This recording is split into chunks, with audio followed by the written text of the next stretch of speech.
Welcome back to Spitballin Cards. In today's video, I have a question for the Spitballin team that I want to know. I got accused of something this past week, and I want to hear if you agree or disagree with the people who are accusing me. And on top of that, I have a recent sale I want to talk to you about, and we can discuss pricing and go over that too. So let's start with what happened.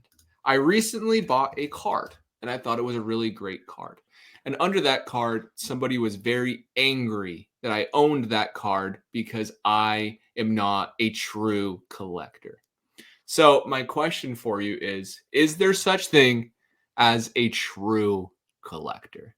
Are you a true collector? Is that a thing do we just make up to make ourselves feel better? Or is it a real thing? Like what do we think? I want to hear your thoughts, Chris. I think it's definitely a real thing, and there are different ways like we all approach this.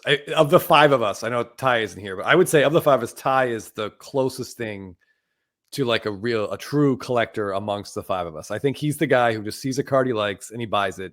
He doesn't care if it goes up or down in value. Like he collects a basketball player I have never heard of. In fact, the only reason I've ever heard of that's like the last name of the family on different strokes. It's the only reason I even remember Drummond. So I think like stuff like that is cool. I know, Scott, you have a collection like that as well. But, I think you definitely do buy and sell. You are looking to make money on cards. There's nothing wrong with that. Like if we all lost money, we wouldn't be here. Like if we just continually lost money on our stuff, we would not be doing this. Our wives would have shut this whole thing down like a long time ago. So I feel like there is like a negative stigma to that.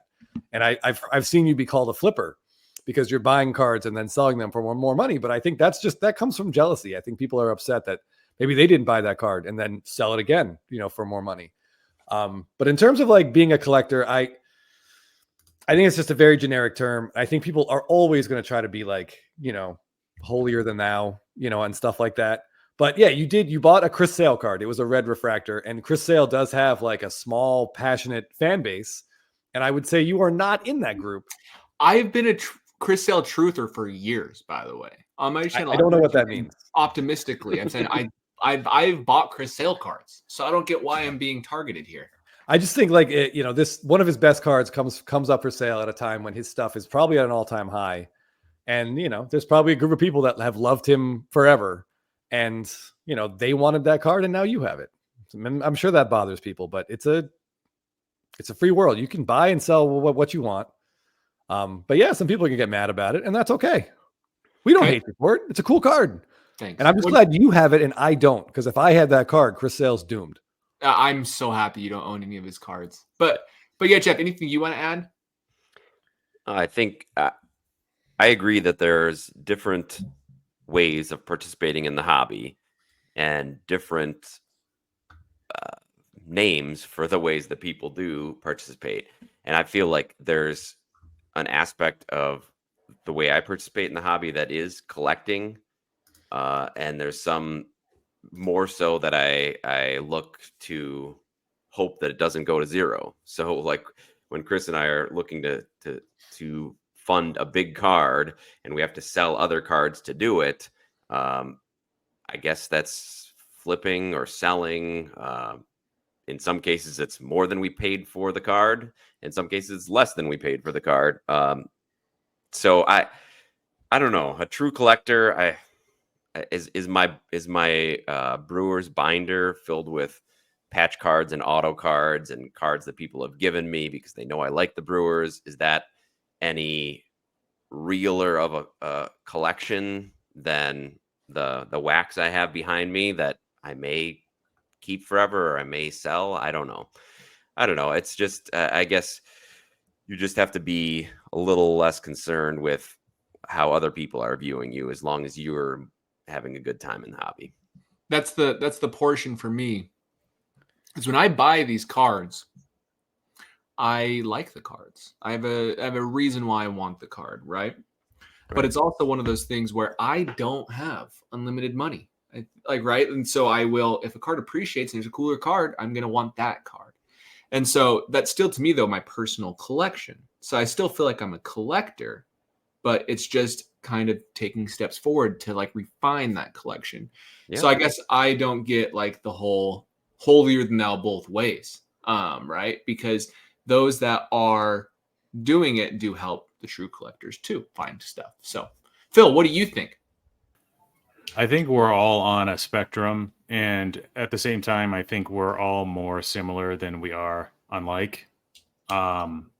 During the 2021-2022 period, there was a lot of like finger pointing, like it's the flipper's fault, it's the investor's fault. I'm a collector, I hate investors. But if you judge people based on their actions, I think we're all pretty similar in that we're motivated by picking up cards of players that we like. Often ones that we think will either stay flat or go up in value in the foreseeable future, 1, 3, 10, 20 years. And we want to use proceeds of less important cards that we sell to target cards that we like a little bit more. I kind of maybe overplay the whole persona of like evil investor flipper, but I'm holding stuff for 1, 2, 3, 4, 5, 6 years. I plan on holding stuff for even longer than that. I don't feel like I'm that, with all the conversations I've had when I used to do card shows monthly, I don't think I'm that much more dissimilar from others in the hobby. I think we all have something in common, that we all have passion for cards and for the sport of baseball.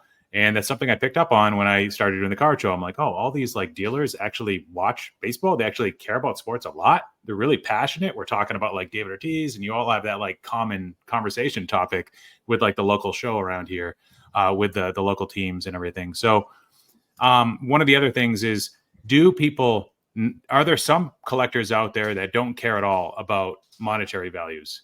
And I think there are, but I think that number is really, really small. There's somebody on YouTube, Pepino Man, Caesar. He's been on YouTube for probably 10 years now. And Pepino Man translates to Cucumber Man, I think, in English. And he says that he doesn't care about the values of his cards. He also doesn't sell anything at all. Okay, so I just wanted to ask that because I think it's intriguing. I feel like I'm a pretty true collector when it comes to a lot of stuff. It's just sometimes cards pop up, and that means other cards on the chopping block because I have to pay for them. And I think that my end game isn't to sell. My end game is to have the coolest collection I can own. Does that make sense? Let me ask you this, Scott. Do you ever have to sell, or do you ever sell any of your Halloween sets? Or do you just buy them and collect them? Halloween sets. Oh, Halloween Villages? No, those Halloween Villages. Those I wouldn't even know how to sell. That's more of it being too difficult and like selling a couch in Facebook Marketplace. Well, it sounds like you're a true collector in that sense, for sure. Only Halloween Villages. All right, that is my question. Thanks for entertaining it. And Chris, I think you had one quick question too. I have to go soon. My wife's going to kill me, but let's hear Yes, I have my own little cardboard consensus here. There was recently a number that came out. I think it's something like about 30% of the MLB patch debut autos have not been pulled. Is that number? I'm about, give or take. That's what I heard as well. I saw that too. Okay, and we know Skeens is still out there. Merrill's still out there. A couple other pretty big names are still out there. If you guys, and maybe you are, maybe you aren't, if you guys were sitting on, I don't know, several boxes of Topps, hobby boxes of Topps Chrome Update right now, would you, A, sell it?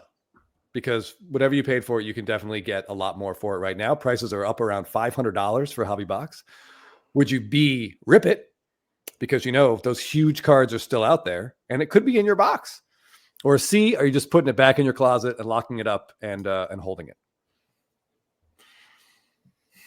Phil, you go first. You got a lot of boxes. Yeah, open, absolutely 0% chance I would do that. Me personally, I think a prudent decision would be to sell some now and to hold the rest, or to sell all of it now. It's at prices above. Is it at $500? Yeah, regular Topps Chrome. There have been, of the hobby box, the jumbos are way more, but hobby boxes are selling around $500 on eBay. So I would not open at that price. I can't even. Yeah. You're going to get wrecked. You're not going to pull the card, and you're going to get wrecked. I can't. 3 times the price of Topps Update Hobby with less than, maybe with like 70% the value inside. Like it's crazy. But will it still go up in value? How much more can it go up though, guys? Like how much more can it go up? There's still enough printed enough out there, 25% or so still in circulation that have been opened, something like that, because there's probably some 101s that haven't been reported.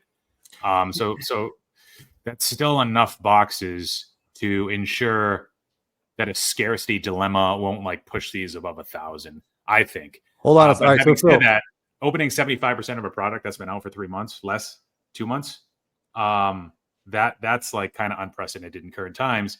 And I think Fanatics is gonna. I think they're going to try to replicate this situation with some future products. Unfortunately, all right. Before we hear from Jeff, I want to throw out some numbers out there. Today is the 6th, so on the 5th, a factory sealed hobby case sold for $3,100. 2 jumbo boxes individually sold for $939 and $990. The high on a hobby box that I have seen is $600 yesterday, and quite a few. We got 500, 535, 525. That's where they are right now. All right, Jeff, what do you think? I'm selling it. Now, mega boxes, which I have a couple of, Phil told me that's where the patches are, so I might open those. But I'm selling the hobby boxes. Yeah, I mean, I feel like the buy-in on the megas, like it almost. I mean, but do you guys like? What if? How would you feel? Let's say you sold your hobby box for $500, and then that person pulled the Merrill. Like, aren't you? I mean, if there's only 25% of whatever, 25% of the boxes left out there, you got a better chance than you did 2 months ago of pulling the Skeens, right? It's like a let's make a deal type scenario. Like what's behind your curtain right now? I don't know. Yeah, so instead of a 1 in 4 million chance, you have a 1 in 1 million chance. Pulling it. Now it's down to basic lottery odds. I gift people scratch tickets because I would never open them in the first place. So if somebody wins a lot of money, like good. I mean, there's no scenario that would have played out where I would actually like scratch this myself. So you know what I mean? So with the boxes, it's kind of the same. I can see with mega boxes, even though the odds are really long in MLB debut patches, you're not going to like flip those for a ton of money. Retail like 55, 60-ish after taxes maybe in shipping. And then you can sell those for like 85 now.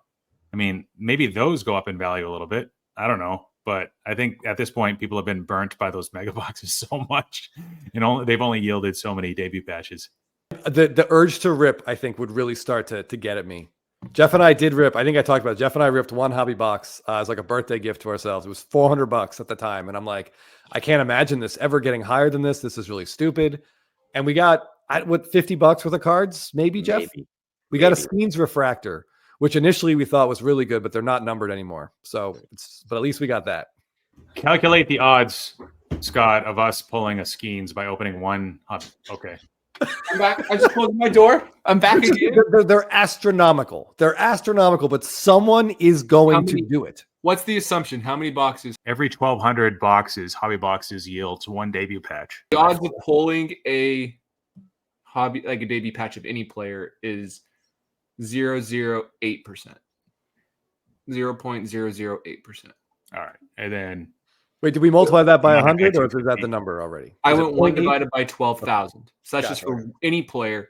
Now times that by Skeens, if there's 25% left. Yeah. Oh, that's 25% left, yeah. Of the 250 original, what is that number? 70 players? Sure. A little less. 65 maybe? Something like that. So now, I don't want to do that math. It's very hard. Yeah, it's extremely hard. Chris, you have better odds of like making that amount of money by buying a scratch ticket. I totally agree. I completely agree. It's totally unlikely that you're going to pull this card, but it's not 0%. You're not wrong. Someone's going to pull it eventually. Someone is going to pull this card. And like, I feel like the longer it goes, the higher these boxes are going to get. I don't know. If I'm sitting there looking at a hobby box, I'm telling you, I'd have a real hard time not just taking a shot at it. If the Skeens gets pulled within the next few weeks, yep. How much do the sealed products go down in value? Because sealed is weird, in my opinion. And when big one-of-ones get hit, everybody's like, well, no point in opening Bowman Chrome anymore. And it doesn't get affected. It still goes up or it stays flat. With Skeens, this is different. This is like a huge bounty that everybody knows about. So do the prices go down more than 20%? Yes. You think so? I do. There's nothing else in this product. But maybe it's a collectible. That's what the Pokemon collectors would say, that there's a value to the sealed component itself. People are treating it like an investment and a collectible apart from the cards, even though it's a brand new set. We promise no Pokemon. Okay. We promised. But I see what you're saying. But this is still a good set. You still have Paul Skeens rookie cards. It is Paul Skeens dependent, not just on the card being pulled, but if he plays well next year. If Paul Skeens is hot, this is still a really good set. We have so many good players in this product. There's just Paul Skeens. And you got like duplicate rookies. No, you can have, well, we have duplicates, but we see that with Topps Update with Ohtani. It carries. We had Soto and Acuna. I understand. But like my point is like, there's still really good players that still have value. You still have autographs of good players and parallels and things like, and there still are going to be other chases. Some debut patches are never going to get pulled. They're going to sit in someone's closet forever in a mega box. Like it is just the way that it is. Well, we should predict what the price of a hobby box will be at some date in the future. You gave us that $500 price point now. Yeah. So on July 1st, what are we expecting these figure by then? Are we going to assume the card's pulled or not pulled by July 1st? You have to That's make part that of the game. You got to pick a direction, I guess. There's a lot of unknowns here. I don't know. Right. If it has not been pulled by July 1st, a hobby box is probably $1,000. Like at this point, it's going to be down to like 15% of the boxes are left. I mean, I don't know. People will start to go nuts, especially if he's like starting the All-Star game again. So then a jumbo would be 2,000. I mean, at the end of the day, it's Topps Chrome Update. It's not even like a premier set. But it's not even about what more the set expensive is. than Dynasty. It's just about this card is in there. Like Paul Skeen's best card is somewhere in these boxes. And if he's putting up Dwight Gooden numbers again and starting the All-Star game, that's a big variable. What's Skeen's performance for the folks that don't want to take the bounties? Well, I guess is the bounty, does that go forever? The 300K or whatever it was? Probably not. No, I bet. I mean, it's 300K. That's what the bounty is for this. I thought. How competitive are the Pirates going to be? Yeah, the pitching is good. Oh, do you mean from the Pirates? For the will somebody want the tickets? Oh, that's right. I forgot about the Pirates bounty, and then like the game with Livy Dunn in the suite. I have a question for you guys about one sale. Can I wrap it up with this question? What do you think of this card sale? I was watching it and I was like, I'll throw a couple dollars at it, and then went for $7,200. How do we feel about this red Kyle Tucker going for $7,200? Feels like a lot, right? Or is it not? It seems like a lot, but it's cheap compared to the Superfractor that did about 40K. Good point. Like the 5x multiplier to the Super, that's pretty aggressive. That's kind of a lot for a guy like Tucker. Maybe not so much actually for a guy like Tucker. The multiplier would be less for somebody like Ohtani. Maybe. I'm getting all these multipliers in my head confused. No, that's I don't know. What are the golds going for? I mean, this is not an easy question to answer. Yeah, not at all. It's not. I know it's not. I've been paying attention. I got my Goldschmidt red for $6,800, so cheaper than the Tucker. I just bought the sale red for $4,300. But I'm just like, wow, this card went for a lot of money. But maybe that's just someone's hoping. Like, do you think this card could be worth more in 5 years? Sure. I'm shocked. Oh, so go ahead, Jeff. Sorry. It's one of his very best cards, so sure, it could be. Yeah. What are you shocked at, Chris? The Superfractor went for 40 something, Phil? Yeah, like 37, 39 on my slabs. Oh, okay. That is. Somebody in a Facebook group was trying to trade a Christopher Morel 1/1 non-auto Superfractor Topps Chrome for it and some cash, and he got laughed at. Well, yeah. I mean, the Christopher Morel card is not worth anything. He didn't get chosen in our draft. He did not. Yeah, I mean, there's definitely hype going to Chicago. I mean, get out of Houston. I'm sure there's Cubs fans that are now interested in Tucker. He's in a really good ballpark for hitting. 15-1 MVP odds, roughly. Yeah. And that's with Ohtani in your league. Yeah, right. I would not spend $7,000 on a Kyle Tucker card. But that's just me. No, but seeing what's spent on some 22, 23, 24 rookies, it's probably not bad compared to some of those purchases. Very true. Kyle Tucker Hall of Fame odds. What do we think? Did we talk about this before? Didn't we say like 12 to 16%? Yeah, I would say 20% or under, I was going to say 10 at the highest. If he didn't if he didn't break his leg last year, he was putting up an incredible season last year that got really aggressively shorted, unfortunately.